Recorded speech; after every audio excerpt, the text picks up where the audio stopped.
Hi, welcome to my podcast, Talking Travel with Wendy. I travel the globe interviewing really cool people in small hospitality and tourism businesses. Join me each week as I discover and share something or someone new with you. You can find more at www.travelwithwendy.net. And remember, it's always an adventure when you travel with Wendy.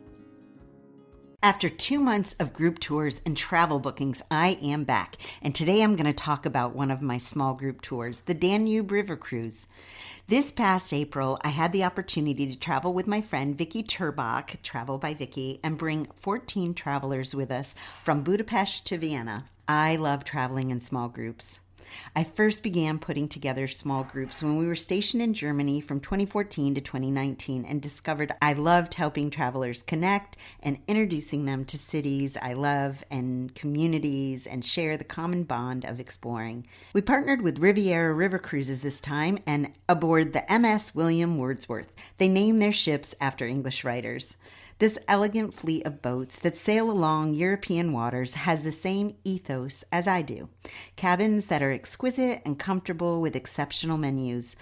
Onboard activities, gorgeous top decks to enjoy the spectacular Danube views.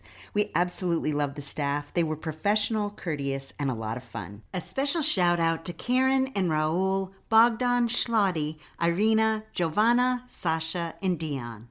One of the reasons we choose Riviera River Cruises is the size of their ships.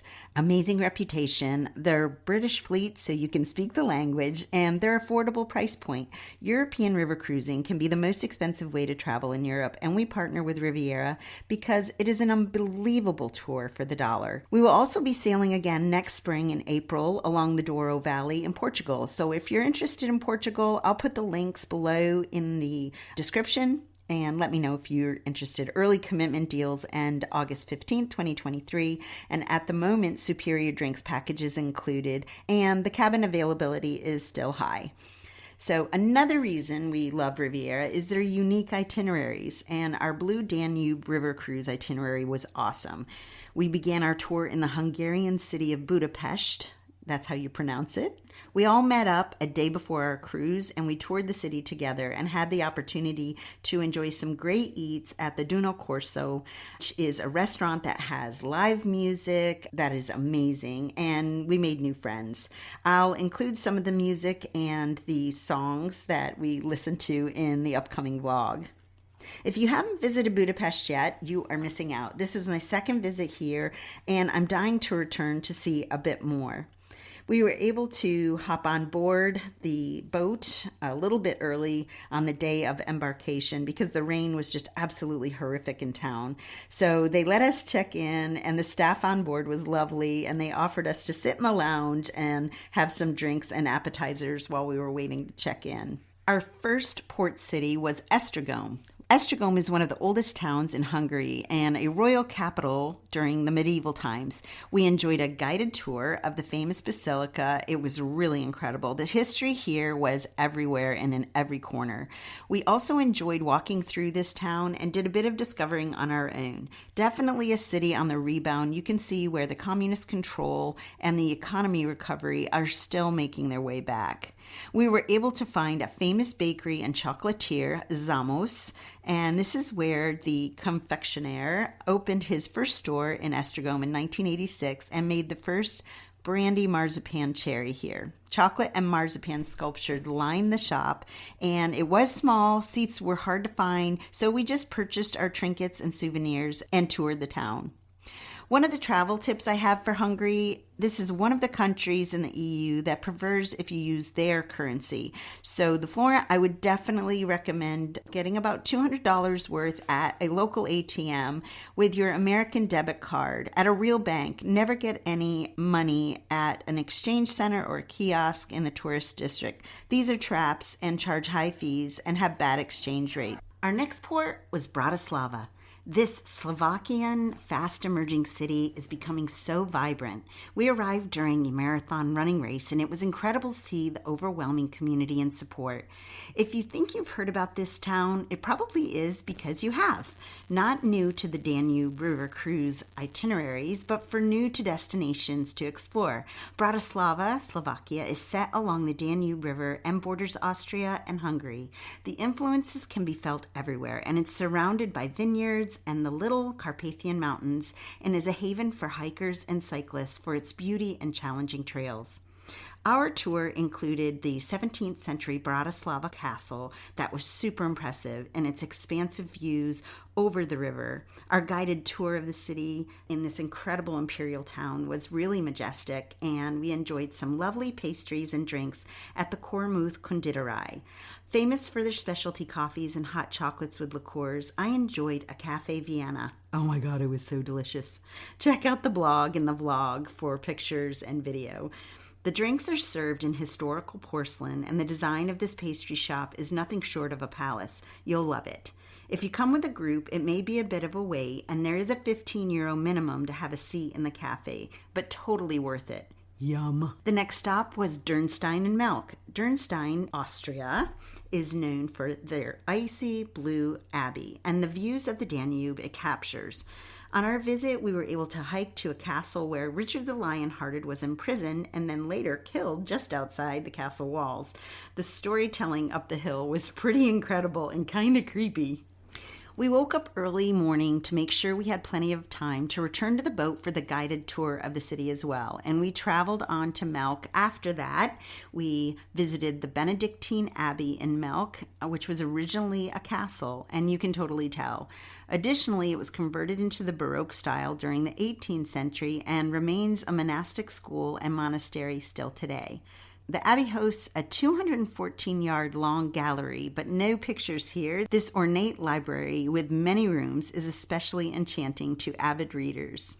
Just like any tour, as much as you possibly want to tour and see it all, this was the case in Salzburg and Linz, so we had to choose. The Salzburg crew hopped aboard a bus, stopping along the way to a little town that I absolutely love, Monzi, Austria. On a clear day, this lake village, you'll have all the sounds of music you need to see. We popped into a cafe to grab a bite and coffee and a potty stop. It was overcast and cloudy, so unlucky for us, no mountains in our view today. But Salzburg does not disappoint, and it never does. This city of Mozart has so much to see. I visited multiple times and just adore it. It's divided by the Salzach River by both sides of the town and has plenty of history. We had enough time to visit the Hohensalzburg Fortress, walk the town, grab a pretzel of course, and we tried to visit the famous Augustiner Brewery, but unfortunately due to the COVID impact, the museum and restaurant were closed the day we tried to visit. So we made the best of it and found an amazing French fry bar and grabbed some drinks and appetizers at Ludwig, Das Burger restaurant, very close to our bus stop. Really yummy and all different kinds of French fries. The Linz crew enjoyed a guided walking tour of the Baroque city that's still really just a beautiful design. The fortress-like castle that perches high above the city is also something to see and designed by Habsburg Dynasty Emperor Friedrich III. It now serves as an art museum, and many people took a tour here just to see the 19th and 20th century art. Our last stop before turning around on the Danube was Vienna, and Vienna will always be a favorite of mine. One of Europe's great capitals. We definitely got to see quite a bit, but unfortunately the day we visited, the rain would not stop. It started to be depressing. Boo! So after what I think was a truncated city tour, they stopped it a bit early and we were all sopping wet. We popped into the Sisi Museum for a tour. Who is Sisi? Well, she is considered a free spirit, and the Emperor Franz Joseph fell in love with her for her radiant beauty and her tenacious spirit. Actually, he was betrothed to her sister, but he followed his heart and married her when she was 18. Her story is quite captivating, and it still captivates many Europeans and Americans alike. Today, you can see a little bit of the story on Netflix's The Empress, so you can get an idea of what it might have been. Once we returned to the boat, we enjoyed dinner on board and some classical music arrangement that was quite elegant. I would recommend dressing up for this event. Be sure you don't whisper or talk during the performance, as was treated very much like the opera. I might have gotten in trouble a little bit. It might have been too much wine, but I got a case of the giggles and it was not appreciated by one of the guests. Oops. Anyway, so our last stop, of course, is back to Budapest. And like I said, I was so glad we had so much time to spend in this grand city. We ended up having a whole nother day here. So Vicky and I enjoyed a day at the spa. The Széchenyi Thermal Spa is one of the most popular spas in Budapest and has one of Europe's largest healing baths. The pools range between temperatures of 64 degrees to 100 degrees Fahrenheit, and there's saunas and steam baths too. Some of the other people in our group decided to do beer spas, and they had a good time with that too. These are actually really great for your skin. I've taken a few of them, and if you don't take a shower, I know it sounds gross, for like 5 hours, it seeps into the skin and you have really soft skin for a long time. If you don't choose the spa, there are plenty of other places to see and visit around Budapest. There's also the Parliament building and many, many more. So, who might be a good European river cruiser? These are some of my thoughts after taking a few of these. A river cruising sailor might be a first-time visitor to Europe who wants to be introduced to cities and cultures they might not ordinarily see on a land tour. River cruising allows a sailor an opportunity to be introduced to these cities and say, okay, I'm definitely coming back to stay longer at this place or this place. And a river cruise also takes the guesswork out of transportation, dining. It is a slower pace on board, and there's plenty of time to socialize and relax. River cruisers are also foodies. Riviera especially has astounding dining options, and they create regional and local cuisine on board as well as local wine that really complements culturally while you're on board.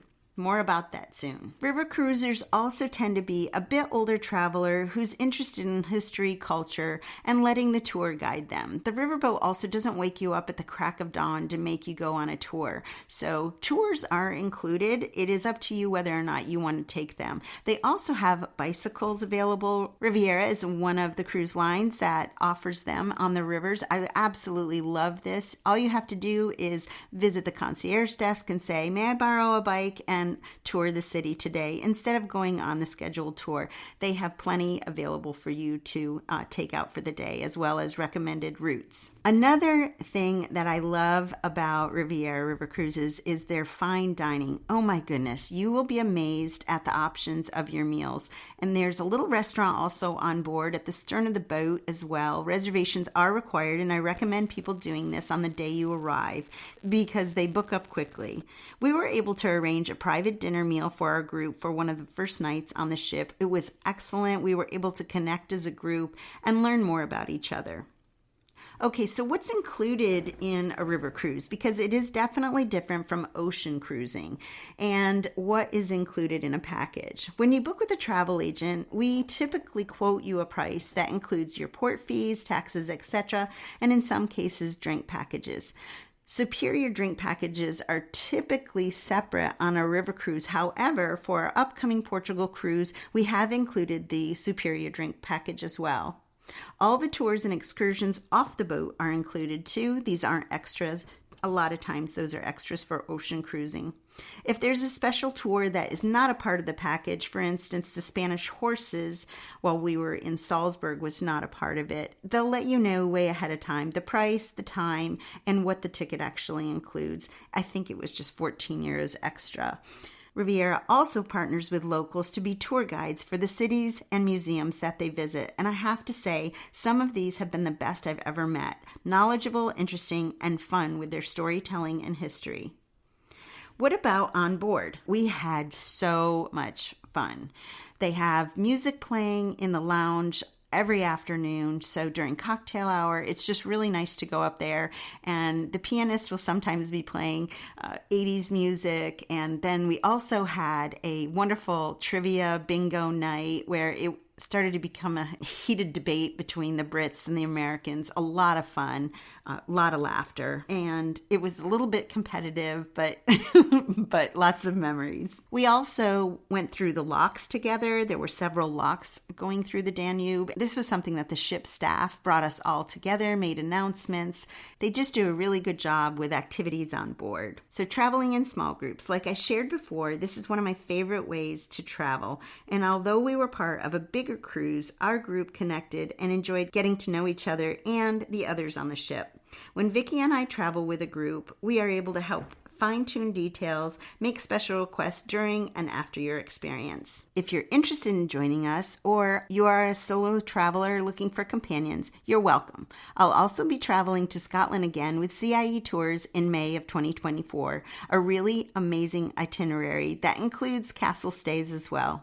Thanks so much for joining me today. Remember, it's always an adventure when you travel with Wendy. Ciao!